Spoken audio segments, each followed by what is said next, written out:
Под стук футбольного мяча провели чувашские каникулы команды юных мастеров кожаного мяча. Сегодня на республиканском стадионе «Олимпийский» завершился межрегиональный турнир по футболу среди ребят 2011-2012 годов рождения. Его итогами с нами готов поделиться наш спортивный корреспондент Вячеслав Ильин. Инициатором футбольных чувашских каникул стала профильная федерация столицы Приволжья. Несмотря на разгар летних каникул, заявки на участие подали 8 команд. К квинтету футбольных дружин из Чебоксар и поселка Вурнары примкнули сверстники из Кирова и Московской области. 2011 год рождения стартует во всероссийском календаре футбольном в 2024 году. Пока этот возраст не имеет соревнований, так сказать, официального статуса, не имеет, скажем так, крупных соревнований с другими городами, с другими регионами. И одной из задач этого турнира была, чтобы ребята попробовали, скажем так, свои силы на уровне других регионов.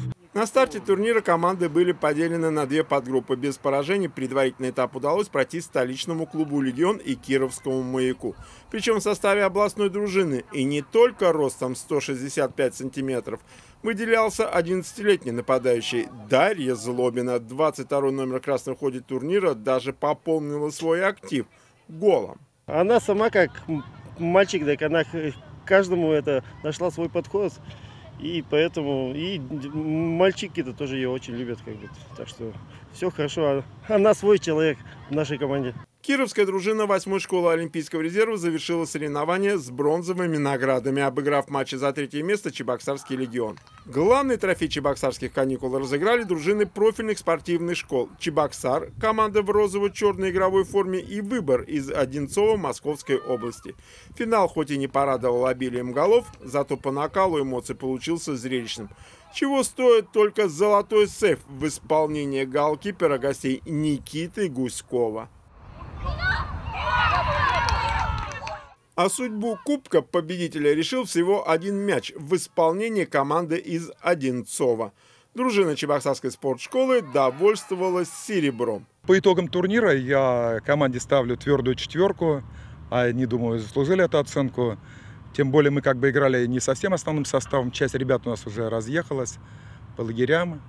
Часть ребят уехала отдыхать на юга с родителями. Поэтому нормально, все нормально. Утешительным призом для хозяев стал и специальный приз. Титул лучшего вратаря турнира получил спортшколовский голкипер Кирилл Кузьмин.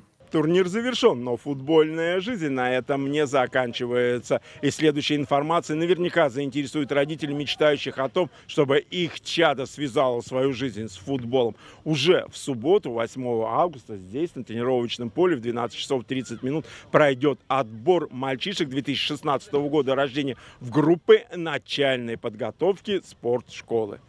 Так что дерзайте, количество мест ограничено. Вячеслав Ильин, Вести Чувашия.